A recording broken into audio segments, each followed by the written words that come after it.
when footballers were asked about Vinicius Jr. Vinicius Jr. Shoot! If you really want to know how terrifying a player is, don't just listen to pundits. Ask the elite defenders who are paid millions to stop him. When those players are asked about Vinicius Jr., you hear something more than just respect. You hear a tactical problem they can't solve, a physical threat they can't contain, and a mental battle they often lose. He's a blur of explosive speed, like a lightning strike on the pitch, and a cold-blooded killer in front of goal. And this time Vinicius goes for goal! The fear he creates, it's real, and his rivals are admitting it themselves. From epic Champions League nights to bitter El Clasico battles, the best defenders and managers in the world have been asked about the Vini Jr. problem. Their answers paint a picture of a unique, unsolvable puzzle. So, what is it they see? What have they told us about the secret to the fear Vinicius Jr. strikes into the heart of the game's elite? Before we dive in, I want you to do me a favor. If you're new to the channel or have been supporting us for a while now, hit that like button if you like to get more content like this. Your support fuels these deep dives in ball knowledge, so make sure you're subscribed with notifications on so you don't miss a beat. To understand the current fear, you first have to remember the player defenders used to face. When a teenage Vinicius arrived at Real Madrid, he was raw potential. The speed was electric, but he was a Formula One car without a steering wheel. For every brilliant run, there was a moment of pure frustration. His finishing was a running joke, and in the 2020-21 season, he scored just 6 goals in all competitions. Even then, his manager Zinedine Zidane kept his faith, stating, "Vinicius represents the future of Madrid, it will just take time. I have full faith in Vinicius, and I'm counting on him."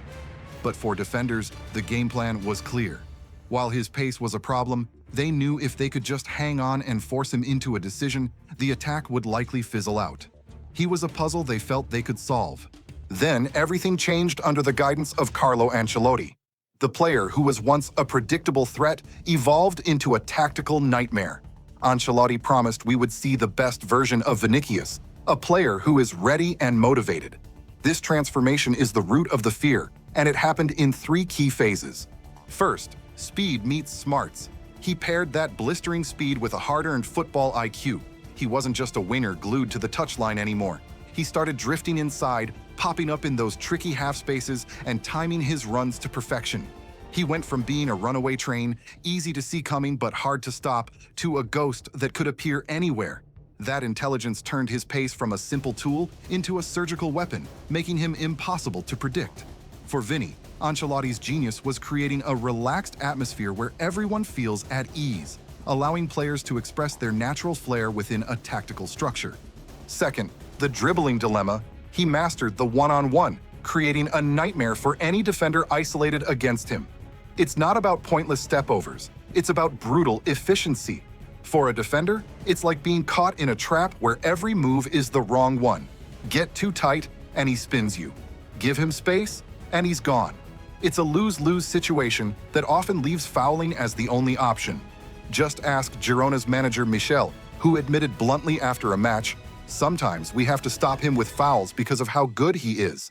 The frustration is so immense that even a rival manager like Atletico's Diego Simeone has resorted to taunting him from the sidelines, a clear attempt to destabilize a player he struggles to contain through tactics alone. This evolution from raw talent to a tactical nightmare is what separates the good from the great. If you're enjoying this breakdown of what makes Vini unstoppable, do us a favor and hit that subscribe button. We drop deep dive analyses like this every single week. Finally, and most crucially, the part of his game that was once a weakness became his deadliest weapon. Vini became a stone-cold finisher. The player who struggled to hit the target exploded, hitting over 20 goals in 3 straight seasons, starting in 2021-22. He went from being the one who sets the stage to the one who delivers the final show-stopping performance. He developed a terrifying composure, delivering ice-cold goals in the 2022 and 2024 Champions League finals. As his former youth coach Alvaro Arbeloa put it, "If Madrid wants to win titles, we need his best version." This was the final piece of the puzzle.